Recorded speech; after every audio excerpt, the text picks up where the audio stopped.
de alias Papá Pitufo, de su extradición, de su injerencia en la corrupción y en el contrabando en el país, vamos a hablar, pero sobre todo de cuál fue ese papel que jugó también en la campaña del presidente Gustavo Petro y todo este escándalo que hay detrás. Hoy le quiero dar la bienvenida a Luis Felipe Henao, está como analista invitado aquí en la mesa ancha, exministro, ex candidato a la Procuraduría. Luis Felipe, gracias por aceptar esta invitación. No, a ustedes, es un placer acá poder estar en mesa ancha, que siempre lo sigo, todas las mañanas. Fue buena madrugar hoy. Qué bueno, entonces ya sabe el formato, bienvenido. Juana, Julio, buenos días. Bienvenido, Hola, Luis Marisa, Felipe. bienvenido. Muchas Miren, gracias. por supuesto, seguramente en esta discusión lo que vamos a dejar planteado son más preguntas que respuestas, porque todavía hay mucho que las autoridades tienen que investigar, pero creo que podemos apuntar hacia una pregunta y es qué tanto puede afectar este escándalo de alias Papá Pitufo al gobierno nacional, porque muchos dicen es un gran escándalo. Que le cae al gobierno del presidente Gustavo Petro, otros dicen no va a pasar absolutamente nada. Y desde el mismo gobierno nacional lo que están diciendo es esto pasa en todos los gobiernos, en todas las campañas, la entrada de dineros ilícitos, el mismo Papá Pitufo pudo haber financiado otras campañas, pero nosotros sí lo estamos denunciando. ¿Esto puede o no puede afectar el gobierno y la gobernabilidad en un momento en el que estamos en crisis? No, yo creo que sí tiene que afectar el gobierno. Yo creo que las pruebas, no solamente Papá Pitufo, la misma confesión de lo que pasó con el pacto de la picota, lo que pasó con la donación de FECODE, o sea, ya son tantas pruebas. Y en este caso específico de Papá Pitufo hay dos cosas que hay que unir. Primero, Vendrell, el catalán. Ese catalán tenía representación del gobierno, era una persona que muchos empresarios lo utilizaron para llegar al gobierno, pero además está investigado también por el CNE porque fue el que se tuvo que coordinar los 90.000 testigos. 90.000 testigos que todavía no han justificado cómo los pagaron. O sea, la corrupción en todos los ámbitos. Juana. Hay un papel muy importante que es claro, el de Vendrell. También entra a jugar en esta escena Benedetti. Y más que afectar a este gobierno, que seguramente lo va a afectar a los gobiernos que ha habido. Yo no sé si vieron una entrevista que dio Juan Ricardo Ortega en la revista Semana, que destapó también de gran parte este escándalo, diciendo es que estos son 20 años de presencia de Papá Pitufo, de control de los puertos colombianos, de softwares y datos en la DIAN controlados por gente muy seguramente pagada por Papá Pitufo. A mí me pareció impactante lo que dijo, es que la plata no se cuenta, sino que la plata se pesa. Los funcionarios contaron cómo llegaba gente de Papá Pitufo con billetes, kilos de billetes, no se contaba la plata, sino que se pesaba para poder hacer y entrar y manejar todas estas redes dentro de la DIAN. Hay un hecho que me parece que muestra el poder de Papá Pitufo, es que en un evento estuvo en Estados Unidos, tenía una empresa legal en Estados Unidos de fachada y nunca nadie lo pudo tocar. Entonces esto, y que se relacione con Benedetti, creo que también relaciona el poder que tiene Benedetti y sus relaciones con este tipo de personajes y el peligro que representan estas relaciones en el gobierno actual. Pero ¿y si el gobierno ya sabía del papel que jugó Vendrell en su momento, por qué le siguió dando entrada a Vendrell?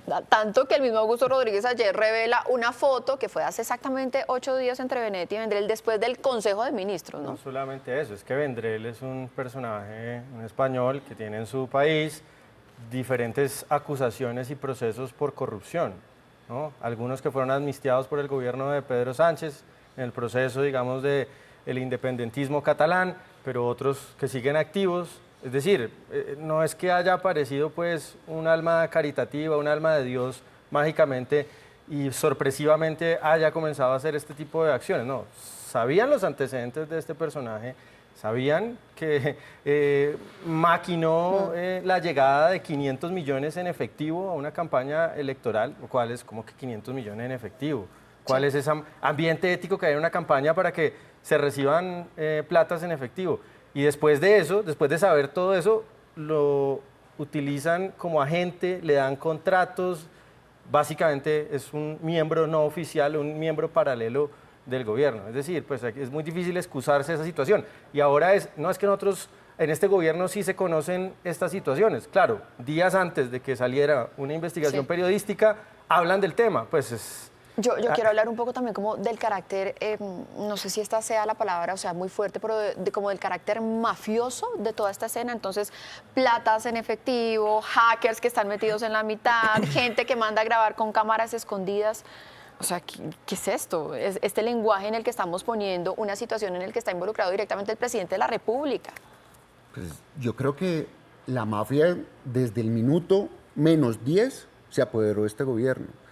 Cuando usted cogió a todas las fuerzas militares y les puso un candado para que pudieran crecer los grupos al margen de la ley como las disidencias de la FARC, el ELN y el Clan del Golfo, es que pasamos a tener 600 municipios con cooptación territorial porque hubo un pacto de financiación y de apoyos en votos en áreas de influencia.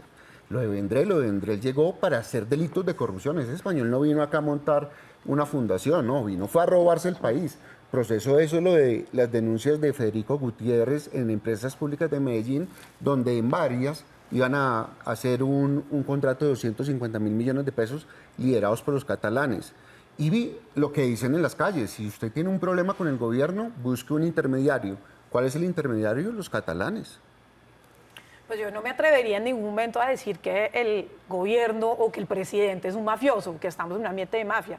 El que sí claramente es un mafioso y ha contribuido, ha tenido negocios de ese estilo es Papá Pitufo, ¿no? Y que la concentración, y deberíamos estar hablando y discutiendo del papel de Papá Pitufo durante 20 años y que ha entrado e hizo parte de las estructuras del Estado colombiano, que es gravísimo. O sea, el control de los puertos durante 20 y 30 años por parte del mayor contrabandista de este país, en el que seguramente hay estructuras criminales del narcotráfico detrás, debería ser un escándalo todavía más enorme, ¿no? Deberíamos estar hablando de esto tan terrible que hace parte de cómo el Estado colombiano ha terminado convirtiéndose en un narcoestado de cierta manera, ¿no? Que es un problema estructural, pero este gobierno no supo responder a eso de cómo se combaten esas estructuras, sino que se alió, y yo creo y me atrevo a decir, con la ayuda y la presencia de Armando Benedetti en este gobierno, que fue el link que hizo entre esas estructuras que ya hacían parte del Estado y este nuevo gobierno que llegó. Por eso creo que Armando Benedetti es alguien profundamente peligroso y comprendo las palabras del director de la Unidad Nacional de Protección, Augusto Rodríguez, y que tema por su vida. No, a mí lo que me preocupa es que es evidente que en Colombia hemos vivido sumergidos en un ambiente de corrupción, pero es que, digamos, esos antecedentes y esa metástasis corrupta no puede llevarnos a decir, no, pero entonces como todos somos corruptos, pues no pasa nada, ¿no? Todos los gobiernos han sido corruptos, en todos lados hay corrupción, esto no es tan grave. No, esa no puede ser la narrativa. Digamos, acá hay un problema, digamos, que toca a las más altas esferas del gobierno, al asesor presidencial, a una de las figuras más importantes del poder hoy en Colombia, como Armando Benedetti. Un compañero de su gabinete, en una carta, está insinuando, diciendo que es que yo no me quiero suicidar, ¿no? Con un humor negro, pues, macabro, insinuando que otros funcionarios del gobierno entonces podrían atentar contra su vida. A ver, yo entiendo lo que dice Juana, es evidente que ha habido corrupción en todo el Estado colombiano, pero digamos, ese ambiente general de corrupción no nos puede dejar perder de vista que estamos frente a un caso gravísimo y ahí sí unos comportamientos, no decir que el gobierno es mafioso, pero sí hay unos comportamientos mafiosos. Es como así que voy a poner a grabar que entrego platas, voy a llevar platas en maletas, las entrego en maletas, no hay informe a las autoridades de quién es esa plata, de dónde viene. Ahí hay una cantidad de actividades extrañas que no son propias de una campaña presidencial y esas personas, incluyendo el presidente que tenía conocimiento de esas actividades, pues detentan hoy el máximo poder del Estado colombiano y eso no se puede soslayar y ocultar. Miren, sobre el papel de Augusto Rodríguez y sobre esa puja de poder que hoy con Armando Benedetti, hay que decir una cosa: el presidente de la República le pidió la renuncia a todos los funcionarios, pero hasta el momento no hemos sabido de una renuncia protocolaria del director de la UNP y parece que ahí hay una puja de poder. Y sobre el papel de Augusto Rodríguez, yo quiero que hablemos ahora y voy a leer justamente ese párrafo que mencionaba Julio. Decía: no estoy deprimido, dice, me animo a hacer público que no estoy deprimido, no suelo atentar contra mi propia integridad y disfruto de buena salud. Y lo hace, digamos, en esta extensa carta en donde está poniendo de presente la relación que hubo en campaña con alias Papá Pitufo, en donde intervino Benedetti y en donde intervinieron otros actores del hoy gobierno nacional. Luis Felipe. Más clara no puede ser la crisis. Es el gobierno atacándose él mismo, el gobierno implosionando. Este escándalo de Papá Pitufo no sale por una denuncia de la oposición, sale en el Consejo de Ministros televisado, donde Augusto dice: cuidado con Papá Pitufo y cuidado que ha hecho todo Benedetti para no irse a la cárcel. Que cuando dice ha hecho todo y después saca esta artimaña, dice: cuidado que dentro de todo me pueden matar. O sea, está claro que este gobierno se financió ilegalmente. No nos olvidemos de las grabaciones de Benedetti con Laura Sarabia, que saca Semana, donde dice, nosotros conseguimos 15.000 millones de pesos de financiación y los que nos financiaron no son angelitos de la caridad. O sea, dando a entender que estuvieron acompañados de delincuentes. Estas pueden ser las llaves. Esas Aparecieron son las llaves, como dicen por ahí. aparecieron las llaves. Esa última frase del comunicado es demoledora. O sea, Augusto Rodríguez no es alguien que acaba de aparecer o que no conoce el mundo político. Augusto Rodríguez estuvo detrás de todas las investigaciones de parapolítica de Gustavo Petro cuando era congresista.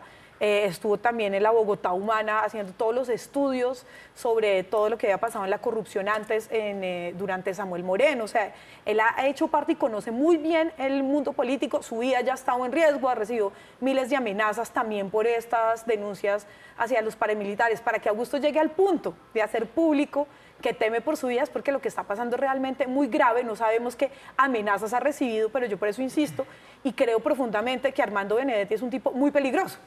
Y que en este momento un tipo así de peligroso que puede, o sea, que lleva a este límite a Augusto Rodríguez es porque hay cosas que están pasando muy, muy peligrosas y muy oscuras detrás de esta denuncia que se animó a hacer y que yo de verdad celebro enormemente que haya hecho esta denuncia porque pues esto le está costando exponer su vida en este momento. Bueno, es estremecedor que el hombre encargado de proteger a los amenazados de Colombia tenga miedo por unas amenazas. No, al margen de todo el escándalo de corrupción es tal entonces el nivel de inoperancia de nuestras instituciones que el hombre encargado de cuidar a los amenazados del país esté insinuando que lo pueden matar por denunciar. ¿Qué pensarán el resto de personas amenazadas en el país que no tienen escoltas ni siquiera? ¿No? Si él está asustado, imagínense el resto. Esto aquí evidentemente, ya para cerrar esto muy rápidamente, cada uno de ustedes, hay un pulso entre Augusto Rodríguez y Benedetti. Augusto Rodríguez no está dispuesto a ceder. Firma el comunicado como director de la UNP. ¿Quién va a ganar ese pulso? ¿O le va a tocar al presidente aguantárselo? A tenerlos a los dos ahí conviviendo. Yo creo que eso es lo que va a pasar. Van a coexistir. O sea, Augusto no se va a ir, Benedetti no se va a ir. Entonces van a tener que coexistir en medio de una crisis. Yo no me imagino los consejos de ministros de aquí para adelante. El pulso lo está ganando Benedetti. Ya lleva 4 ministros tumbados por nada más sentarse en ese Consejo de Ministros. Y debe saber tantos delitos Benedetti que tuvieron que financiar esta campaña, que está demostrando que la corrupción está sentada y la corrupción es lo que está generando que mucha impunidad se genere en la gente. Pues insólito sería que continuaran, es una situación absolutamente insostenible. Está trabajando de compañero de alguien con el que, o al que acusa públicamente, o al menos insinúa públicamente, pues que podría poner en riesgo su vida. Eso es algo insostenible. No estamos hablando de, es que usted cree en esta idea política, ideológica, y yo la confronto y tenemos desacuerdos. Estamos hablando de, oiga, es que usted me podría dar de baja. Eso es algo absurdo, es insostenible. Pues señores, muchísimas gracias. Luis Felipe, muchísimas gracias. Invitado nuevamente a participar aquí en la Mesa Ancha y a ustedes también invitados a participar y opinar a través de nuestras redes sociales.